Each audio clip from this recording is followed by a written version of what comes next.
Halo semua, selamat datang kembali di channel Celoteh Donghua. Kali ini Mimin akan menceritakan alur cerita novel Battle Through the Heavens Part 5, dan di bagian ini juga saat-saat Xiao Yan menganukan Medusa, hehehe. Dan ini juga jadi awal bagaimana sosok Medusa akan berada di sisi Xiao Yan, dan bukan lagi sebagai sosok ular kecil sebagai peliharaan Xiao Yan. Ayo lanjut kita bahas. Kekaisaran Jiama, bagian barat ibu kota. Rumah bangsawan yang sangat besar sedang duduk di tempat ini. Gaya manor sangat mirip dengan posisi klan primer di Kekaisaran Jiama. Seorang wanita berjubah ungu pucat, berdiri dengan anggun di sisi danau yang tenang dan jernih jauh di dalam manor. Meskipun seseorang tidak dapat melihat wajah wanita itu, punggung ini saja sudah cukup untuk melamun tentang keanggunannya. Mata wanita yang seperti safir itu sedikit linglung, saat dia melihat riak cahaya yang berkilauan di danau.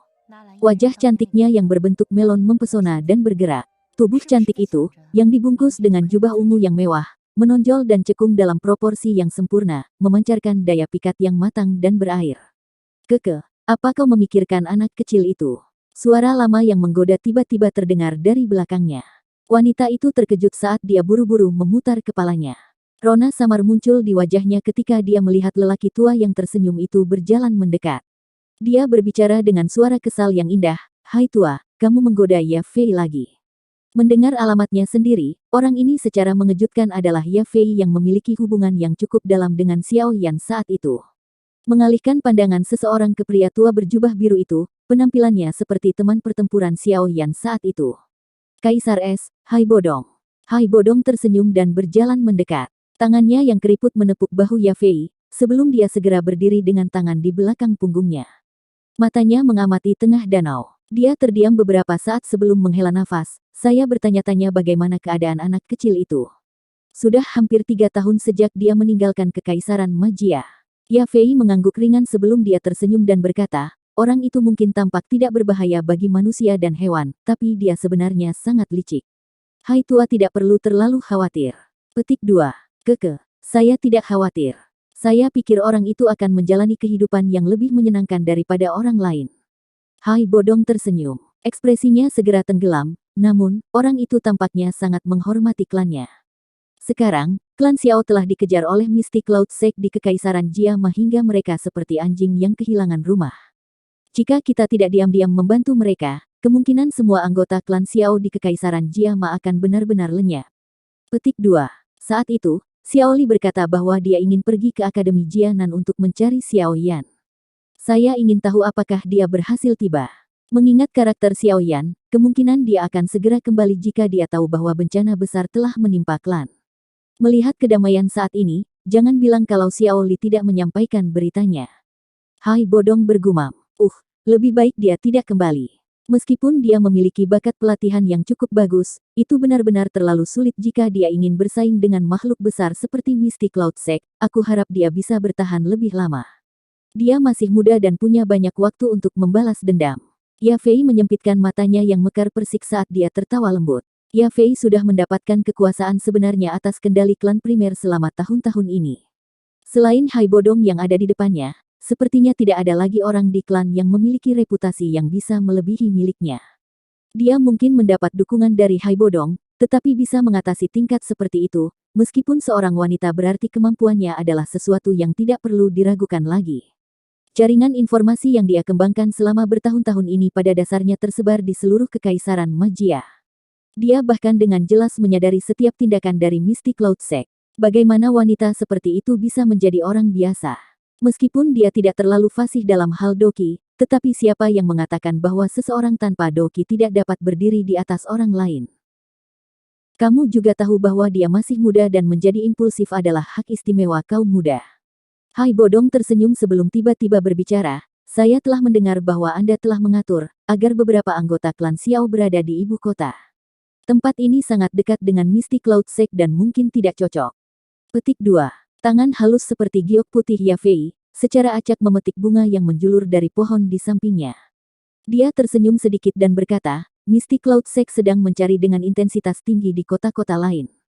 Ibu kotanya adalah wilayah di mana keluarga kekaisaran memiliki akar yang dalam.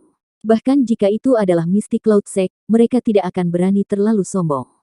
Menambahkan beberapa taktik klan primer kami, Mystic Cloud Sekte tidak akan menyadari jejak mereka. Petik 2. Terserah kamu. Anda jauh lebih baik dalam hal ini daripada kami para penatua. Hai Bodong menggelengkan kepalanya. Tatapannya segera beralih ke langit timur. Sebuah puncak gunung menjulang tinggi yang menembus awan terlihat sebagian di tempat itu. Dia mengerutkan alisnya erat-erat. Aku benar-benar tidak tahu persis apa yang sebenarnya dilakukan Yun San, lelaki tua yang tidak akan mati itu. Bahkan jika dia memiliki dendam dengan Xiao Yan, dia tidak perlu benar-benar menyerang klan Xiao, kan? Apa kegunaan lain dari tindakannya selain membuat marah Xiao Yan? Petik 2. Ya Fei mengerutkan alisnya erat-erat dan memainkan bunga di tangannya. Dia bergumam, menurut penyelidikan saya menemukan bahwa Mystic Cloud Sekte tampaknya mencari sesuatu yang berharga oleh anggota klan Xiao. Apa yang mereka cari? Jangan bilang kalau Xiao Yan masih memiliki sesuatu yang bisa menarik perhatian mereka. Hai Bodong mengerutkan kening dan bertanya. Mata Ya Fei berkedip. Sesaat kemudian, dia menggelengkan kepalanya sedikit dan tertawa pelan. Saya juga tidak terlalu yakin. Mungkin itu kesalahpahaman. Petik 2. Sayangnya, Mystic Cloud Sekte sekarang menjadi semakin asing dan asing. Dikabarkan bahwa Yun Yun untuk sementara waktu telah dicopot dari posisinya sebagai pemimpin sekte. Saat ini, Mystic Cloud Sekte berada dalam kendali Yun San. Orang tua yang tidak akan mati ini tampaknya sedikit berbeda dari sebelumnya. Hai Bodong menghela nafas lagi saat dia menyuarakan pikirannya. Memang ada beberapa perubahan aktivitas mereka saat ini semakin besar. Bahkan keluarga kekaisaran menjadi agak cemas. Mereka telah mengirim cukup banyak mata-mata untuk memantau Mystic Cloud Sekte. Ini benar-benar berbeda dari cara Mystic Cloud Sekte menangani berbagai hal di masa lalu. Ya Fei juga menganggukkan kepalanya. Meskipun Mystic Cloud Sekte sangat kuat di masa lalu, mereka tidak peduli dengan hal-hal biasa. Namun sekarang, aku tidak tahu sebenarnya apa yang mereka lakukan. Hihi, tunggu saja. Saya ingin melihat berapa lama lagi mereka bisa menjadi sombong. Saya memiliki kepercayaan yang sangat besar pada anak kecil itu. Lain kali dia melangkah ke kerajaan ini mungkin adalah saat ketika Mystic Cloud Sekte terbalik. Hai Bodong mengangkat kepalanya saat melihat puncak gunung yang menjulang tinggi yang menembus awan saat dia tertawa dengan cara yang aneh. Selain itu, saya memiliki firasat bahwa hari ini tidak jauh lagi. Dunia merah cerah masih tak bernyawa. Tempat ini sepi zona mati dengan pengecualian suara yang dipancarkan dari aliran magma. Jika tatapan seseorang menembus magma, seseorang akan menemukan sekelompok api berwarna putih yang mencolok melayang, perlahan di kedalamannya yang luas. Dua tubuh telanjang terlihat samar-samar di dalamnya. Penggabungan dua jenis, api surgawi, sangat lambat dan membutuhkan waktu lama. Namun, terlepas dari seberapa lambat seseorang berkembang, akan ada saat di mana seseorang pada akhirnya akan mencapai akhir. Pada saat itu, bunga akan terbuka dengan kehangatan musim semi, dan seseorang akan menembus kepompongnya dan berubah menjadi kupu-kupu. Pikiran Xiao Yan melayang melamun. Pada saat tertentu, suara yang sedikit tidak biasa tiba-tiba tetapi diam-diam keluar dari pusaran. Ketika suara yang tidak biasa ini muncul, aliran doki di dalam tubuhnya tiba-tiba terhenti. Xiao Yan perlahan memulihkan kesadarannya. Dia awalnya mengamati sekelilingnya saat bingung, sebelum pikirannya segera bergerak dan situasi di dalam pusaran muncul di hadapannya. Pikirannya baru saja memasuki pusaran ketika cahaya hijau gelap yang hangat melintas. Pikirannya menyapu, dan kegembiraan yang meresap jauh ke dalam tulangnya perlahan naik dari hati Xiao Yan. Campuran api putih hijau di bagian dalam doki benar-benar menghilang. Menggantinya adalah semacam api hijau tua seperti zamrud. Kelompok api ini mengalir perlahan. Sekilas, itu tampak seperti magma berwarna zamrud. Namun, magma ini tampak agak enak, seperti nektar. Apakah saya berhasil? Hati Xiao Yan kaget saat dia mempelajari gugusan api hijau tua. Itu lama kemudian sebelum dia akhirnya menghirup udara dalam-dalam. Jantungnya segera mengeluarkan raungan liar yang sunyi. Berapa banyak yang telah dia berikan untuk hari ini? Berapa lama dia menunggu? Kemerahan halus juga muncul di mata Xiao Yan di atas raungan keras di dalam hatinya. Kelembaban perlahan memasuki matanya. Saat itu, dia diusir dari kekaisaran magia seperti seekor anjing, yang telah kehilangan rumahnya, sebelum menjalani perjalanan panjang ke Akademi Jianan. Bahkan pada saat itu ketika dia mendengar bahwa klannya dihancurkan, dia masih mengatupkan giginya dan menelan penghinaan itu di dalam hatinya. Bukankah ketekunan itu karena hari ini?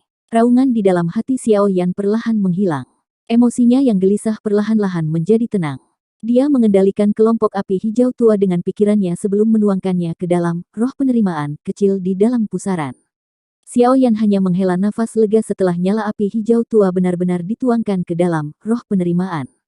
Api jenis kedua ini akhirnya berhasil dimurnikan olehnya. Hati Xiao Yan dipenuhi dengan kegembiraan yang sulit untuk digambarkan. Namun, saat dia hendak mundur dari mode pelatihannya, ekspresinya tiba-tiba berubah. Dia bisa dengan jelas merasakan bahwa roh penerimaan, yang baru saja dituangkan api hijau tua, tiba-tiba mulai bergetar hebat. Apa yang terjadi? Jangan bilang itu sequel dari penggabungan Heavenly Flame. Saat itu, guru memang menyebutkan bahwa mungkin ada beberapa masalah yang muncul setelah penggabungan api surgawi. Jangan bilang, hati Xiao Yan tampaknya direbut erat oleh tangan besar yang tak terlihat. Dia tidak berani membayangkan seperti apa kegilaan yang akan dia alami jika beberapa kejadian tak terduga terjadi pada menit terakhir ini. Saat hatinya menjadi sangat tidak pasti, lompatan roh penerimaan tiba-tiba berhenti. Namun, dia bisa dengan jelas merasakan bahwa api jahat yang tidak biasa tiba-tiba menyebar dari dalam roh penerimaan sebelum akhirnya menyebar ke setiap bagian tubuh Xiao Yan dalam sekejap. Api jahat yang tidak biasa ini tidak membahayakan Xiao Yan. Namun, itu menyebabkan seluruh tubuh Xiao Yan terasa agak panas. Situasi semacam ini mirip dengan saat mengonsumsi jenis afrodisiak kuat tertentu. Sialan, masalah kecil itu sebenarnya benda ini. Xiao Yan mengutuk pelan. Doki mengalir dengan liar di dalam tubuhnya dalam upaya untuk menekan api jahat itu. Namun, nyala api ini cukup membandel. Semakin Xiao Yan menekannya, semakin besar pembalasannya. Oleh karena itu, setelah hanya beberapa pertukaran, mata Xiao Yan benar-benar dipenuhi oleh kemerahan cerah. Saya tidak bisa mengontrolnya lebih lama lagi. Xiao Yan terengah-engah seperti banteng saat dia berdiri. Alasannya akhirnya ditekan oleh keinginannya. Mata merah cerah itu menyapu ke segala arah sebelum tiba-tiba berhenti pada keindahan menyihir cantik telanjang tidak jauh dari sana. Tenggorokan Xiao Yan berguling. Wajahnya tampak terbakar saat dia perlahan berjalan menuju Ratu Medusa yang matanya tertutup rapat. Jika Xiao Yan bangun, dia tidak akan pernah berani melakukan kata-kata kotor seperti itu terhadap Ratu Medusa yang temperamental bahkan jika dia menggandakan keberaniannya. Namun, pada saat ini, pikirannya dikuasai oleh nyala api yang jahat dan sudah benar-benar melupakan alasannya untuk merasa takut. Xiao Yan mengambil langkah lambat saat mendekati Ratu Medusa. Yang terakhir tampaknya samar-samar merasakan sesuatu. Roh di atas kepalanya benar-benar menjadi tenang. Dia tiba-tiba membuka matanya, menembakkan tatapan yang dipenuhi dengan niat membunuh dingin yang pekat ke arah Xiao Yan.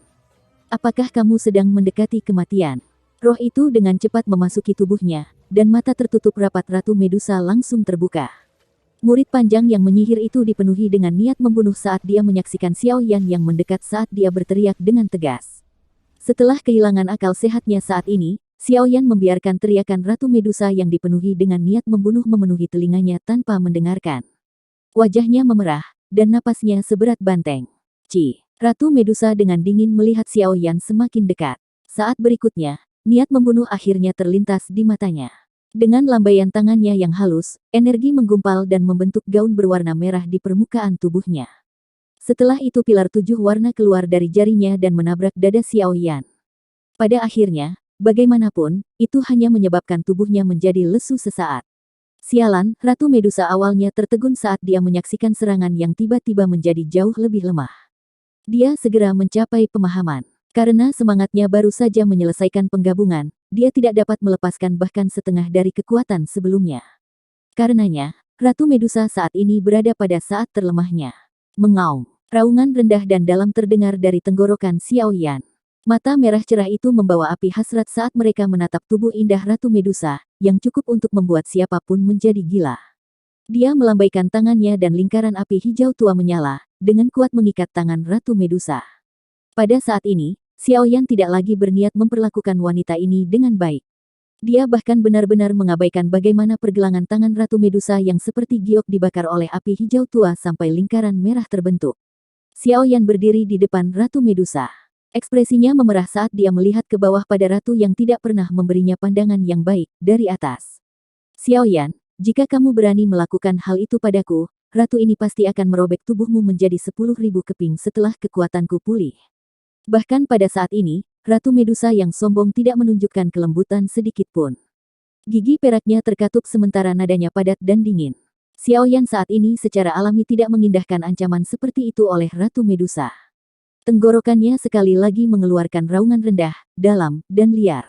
Segera, kemerahan cerah di matanya menjadi lebih liar. Dengan lompatan, tubuhnya menjadi seperti harimau buas dan ganas yang menekan tubuh cantik Ratu Medusa di bawahnya. Tangannya menari-nari dengan liar saat suara jernih gaun yang robek muncul di dunia magma ini. Tindakan intim diam-diam dilakukan di dalam magma berwarna darah.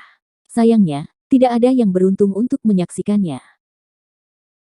Di suatu tempat di wilayah sudut hitam. Ini adalah hutan yang sangat lebat. Meskipun terkadang ada cahaya yang merembes melalui celah dan tersebar ke dalamnya, masih sulit untuk menghilangkan kegelapan di dalam hutan. Sepertinya atmosfer yang menekan akan sulit untuk ditanggung ketika seseorang berjalan di tempat seperti itu. Gelombang langkah kaki yang terburu-buru tiba-tiba terdengar di dalam hutan yang sunyi. Segera, sekelompok besar sosok hitam yang tidak jelas muncul di sudut hutan. Sosok hitam ini berjalan sangat tenang, dan jelas merupakan tangan tua yang sangat berpengalaman. Saat mereka berjalan, tatapan mereka dengan hati-hati menyapu sudut gelap di sekitarnya. Di wilayah sudut hitam, ini seseorang harus selalu menempatkan kata hati-hati di hati seseorang setiap saat, terlepas dari identitas seseorang. Sesuatu seperti perahu yang tenggelam di saluran pembuangan terjadi hampir setiap hari. Jika seseorang ingin hidup lebih lama, dia harus selalu menjaga kewaspadaan. Retak, cabang kering di tanah tempat sosok manusia mendarat tiba-tiba retak saat mereka berjalan. Suara jernih bergema di seluruh hutan yang sunyi, dan sangat menusuk telinga. Sosok yang berjalan tiba-tiba berhenti karena suara ini. Pemimpin mereka adalah orang berjubah hitam. Tatapannya gelap dan tegas saat memotong rekannya yang telah menginjak ranting patah. Dia melambaikan tangannya, dan hendak menginstruksikan kelompok itu untuk terus maju ketika telinganya tiba-tiba mendengar suara beberapa daun yang bergerak. Wajahnya segera berubah saat dia berteriak dengan tegas, hati-hati. Siu, siu. Petik 2. Teriakannya baru saja terdengar ketika anak panah tiba-tiba keluar dari hutan hitam pekat ke segala arah, menyerang kelompok ini sampai formasi mereka benar-benar berantakan. Pohon-pohon di sekitarnya tiba-tiba bergetar setelah hujan anak panah. Segera, banyak orang berjubah hitam yang serupa bergegas keluar dengan cara seperti kilat. Akhirnya, mereka mengangkat pedang berkilau mereka. Mereka tidak mengatakan omong kosong. Hanya niat membunuh yang gelap dan dingin yang memenuhi hutan lebat yang hadir. Hati-hati, lawan mereka. Hati pemimpin berjubah hitam itu segera tenggelam, saat melihat unit sosok hitam yang telah menyerang tanpa suara sedikit pun, dan yang tubuhnya dipenuhi dengan bau darah yang sangat pekat. Sekilas, orang dapat mengetahui bahwa unit yang sangat terlatih seperti itu seringkali berkerumun di tepi pisau dan sangat berpengalaman. Terlebih lagi, dari tampang kecepatan sosok hitam ini bergegas, terlihat jelas bahwa kekuatan mereka cukup hebat. Hanya faksi mana yang memiliki kekuatan yang begitu kuat. Sosok hitam ini sangat cepat dan gesit. Hanya dalam beberapa kilatan, mereka langsung menembus formasi sosok berjubah hitam itu seperti pedang. Bilahnya berisi kilatan dingin, dan suara rendah dan dalam akan muncul setiap kali memotong daging. Suara ini menyebabkan hati sang pemimpin semakin tenggelam.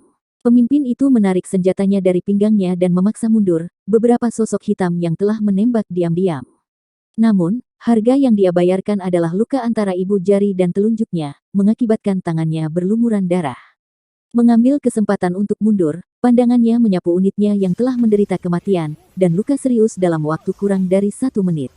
Sok segera melintas di matanya saat dia memasang wajah berani dan berteriak, "Kamu bahkan berani menyentuh seseorang dari Black Lions. Apakah kamu mencari kematian?" Petik 2. Di hadapan teriakannya, balasan yang dia terima adalah beberapa bilah yang berisi jejak darah. Tubuh pemimpin berjubah hitam ini berguling-guling di tanah dengan cara yang menyedihkan. Kakinya menginjak tanah dan dia tetap dekat dengan tanah saat dia melesat keluar dari hutan dengan cara yang eksplosif. Kecepatan itu sangat cepat, bahkan sosok hitam di belakangnya tidak bisa menyusul. Saat sosok berjubah hitam hendak melarikan diri dari hutan, angin berdarah tiba-tiba terdengar di samping telinganya. Segera, punggungnya tenggelam saat kekuatan ganas turun, dan menghancurkan yang pertama dengan keras ke tanah. Grok, orang berjubah hitam tidak bisa menahan diri untuk tidak memuntahkan seteguk darah segar, setelah menerima pukulan yang begitu berat. Dia menoleh dengan susah payah, hanya untuk melihat sosok manusia yang seluruh tubuhnya terbungkus jubah hitam besar. Aliansi hitam tidak akan membiarkan kalian semua pergi. Orang berjubah hitam itu mengeluarkan seteguk darah dan berbicara dengan cara yang gelap. Jumlah orang dari Black Lions yang telah mati di tanganku sudah 3 digit. Suara yang mengandung aroma darah yang pekat perlahan dipancarkan dari jubah hitamnya. Segera, dia dengan lembut menekan kakinya ke bawah, dan sebuah kekuatan melonjak sebelum menghancurkan punggung pria berjubah hitam itu, membunuhnya dengan satu serangan. Sementara sosok hitam itu menendang pria berjubah hitam itu ke samping, sosok hitam lainnya dengan cepat melompat ke depan sebelum mencari tubuh pria berjubah hitam itu. Sesaat kemudian, dia mengeluarkan sepucuk surat dari saku dadanya, dan dengan hormat menyerahkannya kepada orang misterius di sampingnya yang seluruh tubuhnya mengandung bau darah yang pekat. Pria misterius berjubah hitam itu merobek amplopnya dan perlahan membuka surat itu.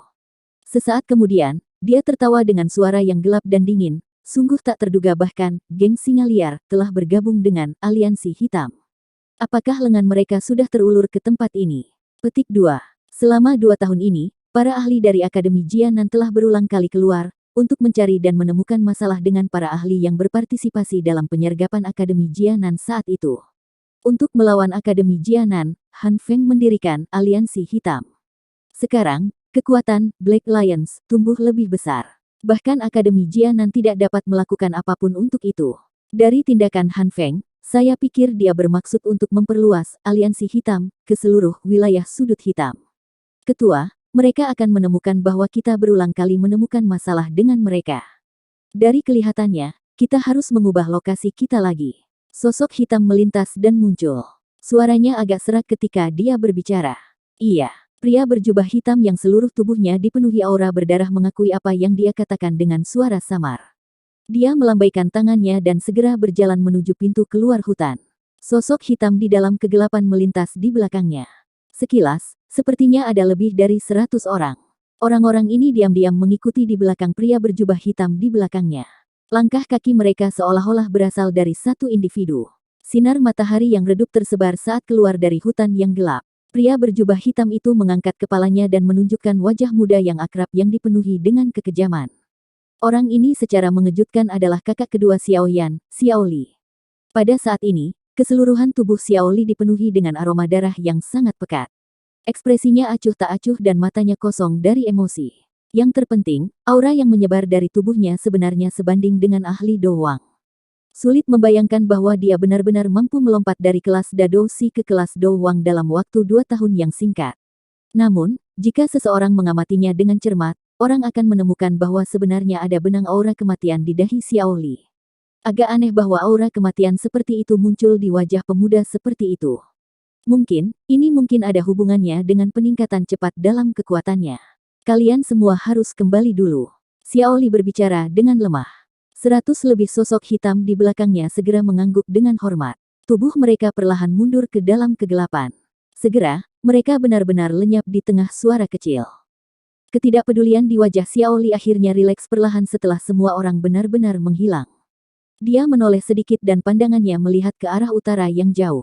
Arah itu adalah tempat Akademi Jianan berada. Di sanalah Xiao Yan berubah menjadi abu.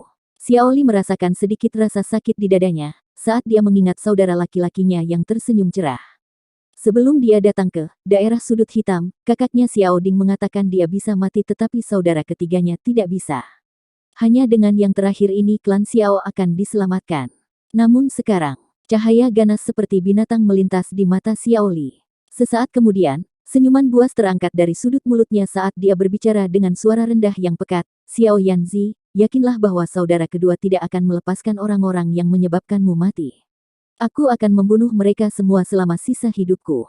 Petik 2. Tawa yang padat perlahan bergema. Tubuh Xiao Li, bagaimanapun, diam-diam menghilang seperti hantu.